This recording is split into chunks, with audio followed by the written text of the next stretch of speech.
This is Peter Bolano from the Building Your Band podcast.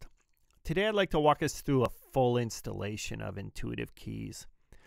So when we download Intuitive Keys, we see these Series 0, Series 1, Series 2, these additional files. What does that mean?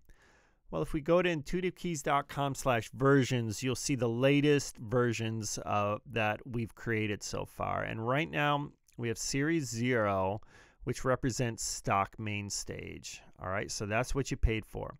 Now, Series 1 includes implementation of the Piano 162.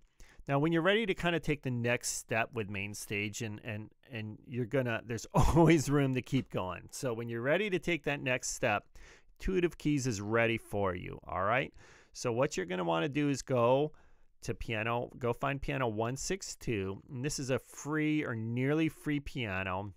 You can throw a couple bucks at them maybe, and it sounds fantastic. It's a significant upgrade over the stock Yamaha piano and Steinway pianos. Now those both are still very playable and they sound great, and I use all three of these, but you're going to want to check this one out eventually. All right, when you do, make sure you use this Forzando player. That's a free player that everyone can get access to, not the contact player, and use the Kika Mac Unarchiver, so that's going to do a good job and not scramble up the samples, the piano samples. All right, so now version 2, which we just released, includes implementation for Waves Grand Rhapsody. So now when you're ready to spend just a tiny little bit more money, this one sounds fantastic, and it's only just 50 bucks. So and sometimes even goes on sale.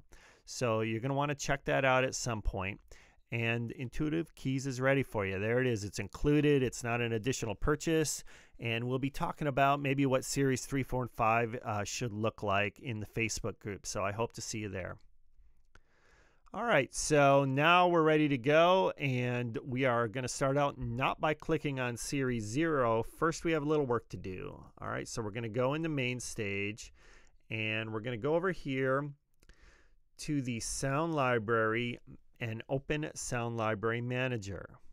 All right, and when we get in here, we're going to choose Alchemy Sound Libraries and Piano. Now, Alchemy is a fantastic synth engine. I've used this. I spent many hundreds of dollars on it, samples for it, for years before Apple bought, it used to be called Camel Audio, and moved Alchemy over into main stage, which is mind-blowing. But I'm so excited about it because Alchemy is, now everyone has it, and Alchemy is so powerful, and it's very CPU efficient, particularly compared to a lot of third-party sounds. So yes, it's a little bit more heavier than some of the other built-in lightweight synths, but compared to the third-party stuff out there, it is fantastic. It's very CPU efficient. So I know that's why Apple bought them, because they're just such a great addition to main stage. So this is a 14.5 gigabyte download, so that's going to take some time. You're going to want to do that where you have a little bandwidth and some some time to just let your synth your Mac go for a while. All right, once that's done, we can go ahead and click Series 0. So let's just click that one just to get things going. And when we do that, we're going to have a couple of things, some dialog boxes pop up. So the first is going to say some additional content is needed for this project. Do you want to download it now? Click download. All right, and we're going to do that 3 times. So this is the easiest way to do this. And so that's going to download an additional 1.27 gigabyte of samples. That'll take a little time too, and then you'll get the install is finished. So that'll be a nice little and when you get that, then you know all your sounds are working. All right, so now we're in Intuitive Keys, and our keyboard seems to be working, and our sustain pedal seems to be working, and our mod wheel seems to be working, and our aftertouch seems to be working, but I don't think we're hearing any sounds right now. We can see it in the VU meters, but where's the sound going? So let's go over here to our preferences. Now the shortcut is Command comma, so we're going to want to just learn that. That's a shortcut for every Mac app, Command comma. And we're going to just want to check some things. So tuning should stay at 440.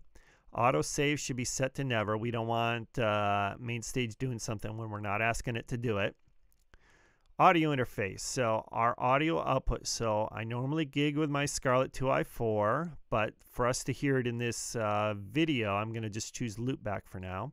Audio input should be set to none, and sample rate should be set to 44.1. So that's really what we want to make sure is right. You want to set that audio output wherever you want to hear the output from MainStage to go. So whatever audio interface you have. Now we need to duck in here real quick to audio settings, this IO buffer size. So this can get you in trouble.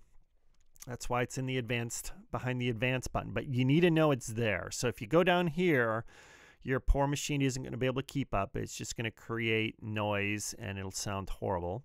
So don't get crazy and go down here. If you go here, you're going to have way too much latency.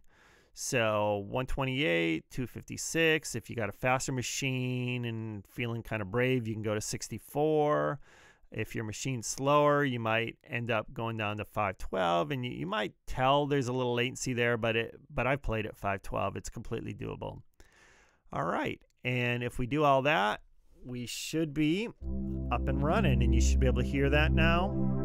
Should be able to turn on our piano sounds, our Yamaha, our Steinway.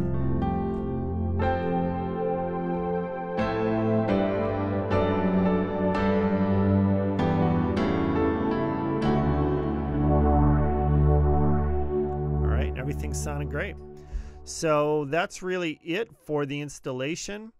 There'll be an additional tutorial on getting the most from Intuitive Keys, but that's it for now. Thanks for watching.